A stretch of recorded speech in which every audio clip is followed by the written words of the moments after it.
Thank you very much. I would like to thank OECD. Move your microphone closer so they can. I would like to thank OECD and DESA for inviting me to be part of this panel. And I say I do it very willingly because the issue of resource mobilization is critical for the implementation of the 2030 agenda. And we just finished the process of assessing the implementation of the Addis Ababa Action Agenda, and there in paragraph 55 of the Addis Ababa Action Agenda, you can read, we will hold open, inclusive, transparent discussions on the modernization of ODA measurement and on the proposed measure of total official support for sustainable development, and we reaffirm that any such measure will not dilute the commitment already made. Everything that was said here is in that paragraph. And I will say for a representative of an LDC, this is a very important sentence in the paragraph, because usually the LDCs are considered to be only brand marked for certain type of financing, which is concessional and ODA for social investment and all the like.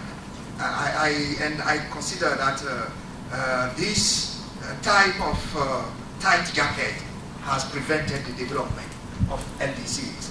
And at the ministerial meeting that the LDCs held in Cotonou, end of July 2014, they made very clear that they want to have access to non-concessional resources.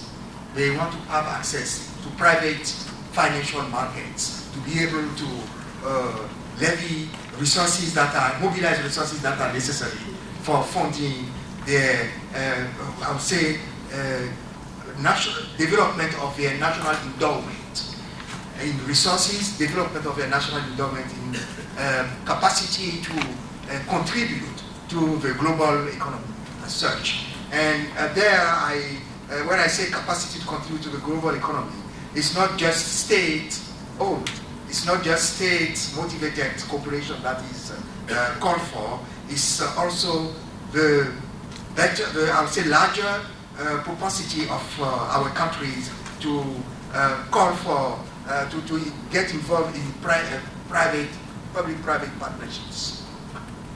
Let me tell you, for instance, the last government of Benin, outgoing government, was able to get an agreement to assess resources for very structuring projects which will connect the northern part of Benin to other Sahel countries.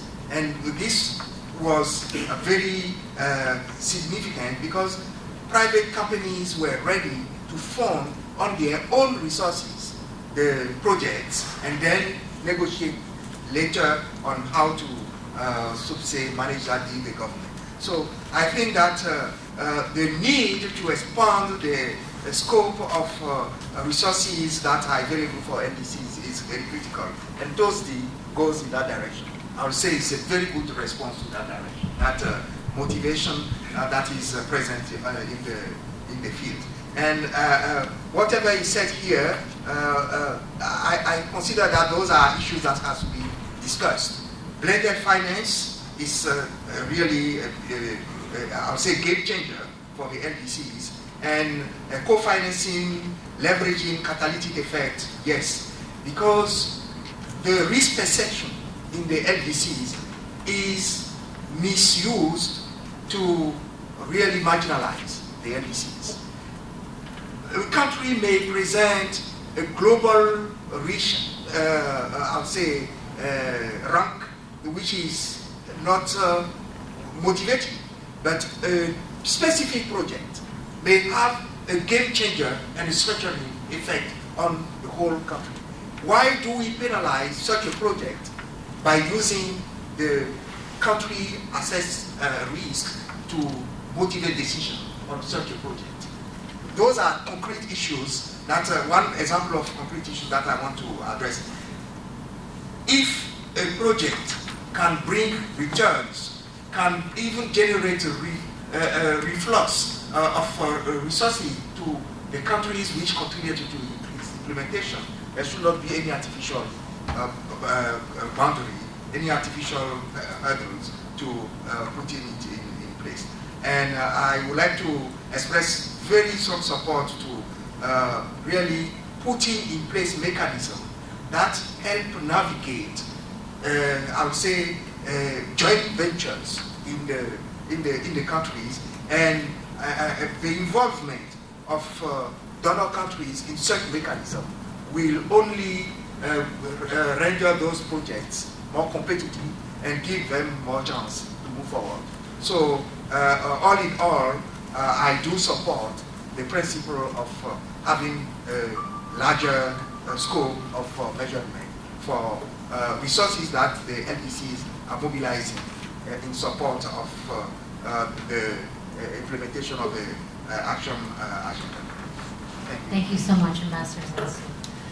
Turning to Amy, very quickly, if you don't mind. How can we